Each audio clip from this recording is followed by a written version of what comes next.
అందరికీ నమస్కారం. నేను మీ హరిబాబు, గుంటూరు మిర్చి మార్కెట్ యాడ్. గత 2-3 రోజుల నుంచి కూడా 2-3 రోజులు నిన్న మొన్న కూడా సెలవే కాబట్టి మార్కెట్కి రైతు సోదరులు కొంతమంది అటు కామెంట్ రూపంలో, కొంతమంది రైతు సోదరులు, తెలిసిన రైతు సోదరులు ఫోన్ల ద్వారా అటు కర్నూలు నుంచి అటు తెలంగాణ వైపు రైతు అందరూ కూడా గుంటూరు వరకు మిర్చి స్టాకులు ఎన్ని ఉన్నాయి, అసలు పంట పరిస్థితులు ఎలా ఉన్నాయి, అటు ఆంధ్రాలో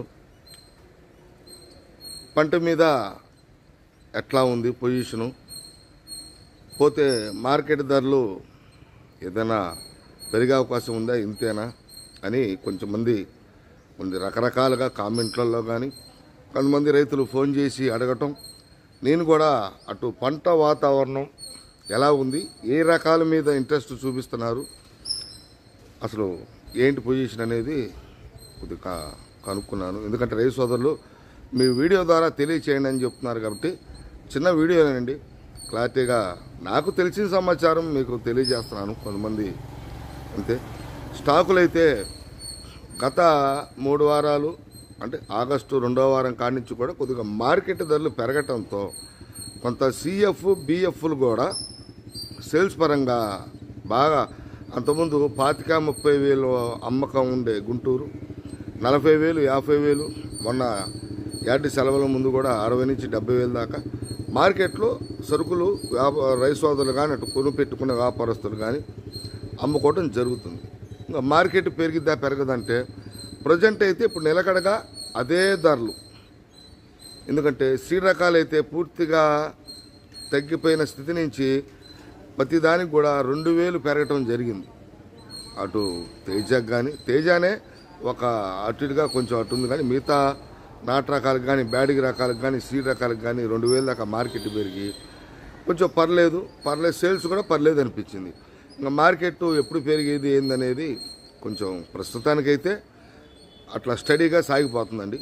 ఏదైనా ఎక్స్పోర్టింగ్గా విస్తృతంగా వస్తే ఆటోమేటిక్గా ఇంకా పెరిగే అవకాశాలు లేకపోవచ్చు.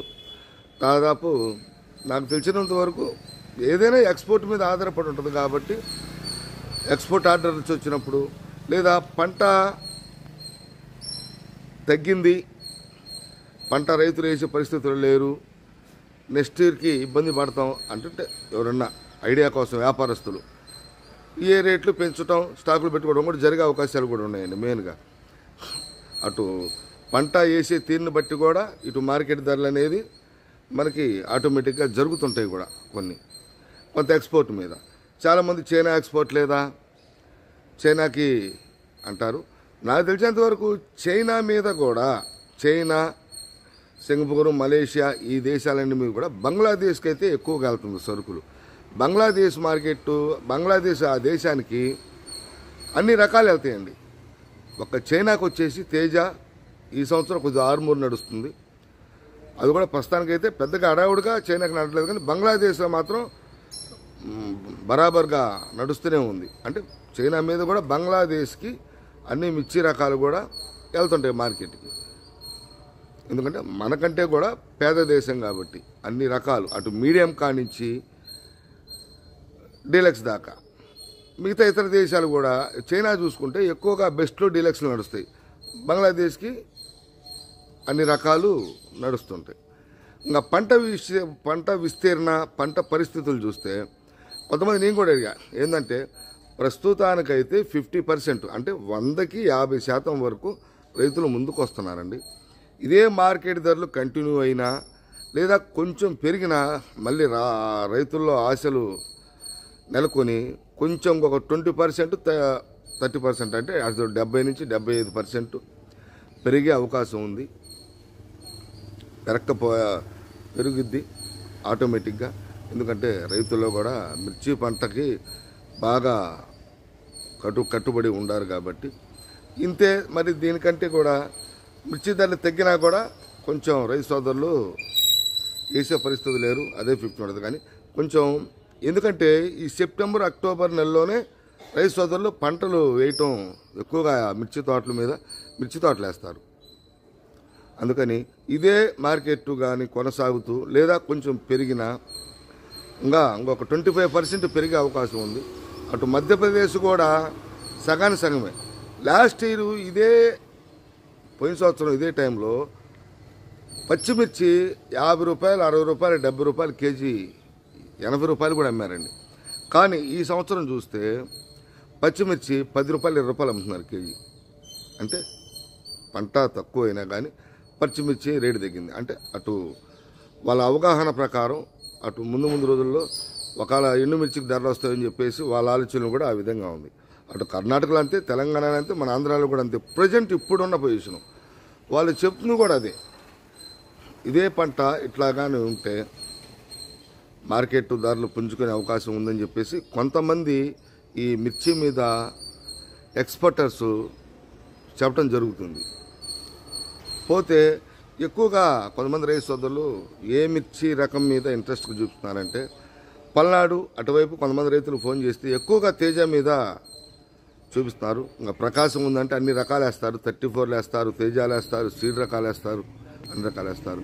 ఇంకా కర్నూలు వైపు కూడా అటు Kurnool Devanur deluxe DD, Syngenta Byadgi 2043, 355 Byadgi, 63 వేస్తారు. మన గుంటూరు జిల్లాకు కూడా సంబంధించి ఎక్కువగా అటు తేజాలు నడుస్తుంటాయి, అప్పుడు అమరావతి బెల్ట్లో సీడ్ రకాలు నడుస్తుంటాయి. టోటల్గా రైతులు కూడా ఏంటంటే ఏ రకానికి వైరస్ ప్రభావం తగ్గుతుందో తగ్గి ఆ కొద్దిగా పంట దిగుబడి దాని మీద కొద్దిగా ఇంట్రెస్ట్గా అయితే చూస్తున్నారండి. రైతు సోదరులు కూడా మీరు కూడా ఆలోచన చేసి ఎక్కువగా పంట విస్తీర్ణ పెంచుకునే దానికంటే మీరు ఆలోచన చేసి పంట విస్తీర్ణం ఏ రైతుకి ఆ రైతు ఉన్న పొలాన్ని సద్వినియోగం చేసుకోండి. ఎక్కువగా పోయి పెట్టుబడి పరిస్థితులు 2 నుంచి 2.5 లక్షల దాకా వెళ్తుంది. పరిస్థితులు ఇప్పుడు 2 సంవత్సరాల నుంచి దెబ్బ మీద దెబ్బ తగులుతూనే ఉంది రైతుకి. కానీ ప్రతి సంవత్సరం కూడా ఇంకో సంవత్సరం వేస్తే మొత్తం బాకీలు తీరుతామని ఆలోచనతోనే వస్తున్నారు. ఎప్పుడు ఏ విధంగా ఉంటుంది అనేది చెప్పలేవటం కష్టం అండి. మార్కెట్ ధరల కాడించి వాతావరణం అనుకూలంగా ఉంటేనే పంట చేతికి వస్తుంది. దిగుబడి తగ్గింది, క్వాలిటీలు తగ్గినాయి. కొన్ని ఏరియాల రైతులు కూడా చెప్తున్నారు, ఏమంటే మాకు దిగుబడి తగ్గింది, క్వాలిటీలు తగ్గిపోయినాయి వైరస్ కారణంగా అని చెప్పడం జరిగింది. ఏదైనా పంట చేసే విషయంలో కూడా రైతులు కూడా ఆలోచించే నిర్ణయం తీసుకోండి.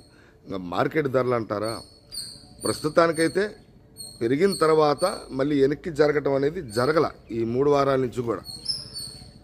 తర్వాత ఏదైనా బాగుండాలనే కోరుకుందాం. రైతులు మాత్రం ఇంతకంటే ఎక్కువగా ధరలు పెరిగితే విస్తీర్ణ యథాస్థితికి వచ్చిందని చెప్పేసి కొంతమంది రైతు సోదరులు చెప్పడం జరిగింది. టోటల్గా అయితే పరిస్థితులు అయితే ఇదండి. రేపు మళ్ళీ మీకు మార్కెట్ ధరలతో కలుస్తా. నమస్తే, మీ హరిబాబు, గుంటూరు మిర్చి మార్కెట్ యార్డ్.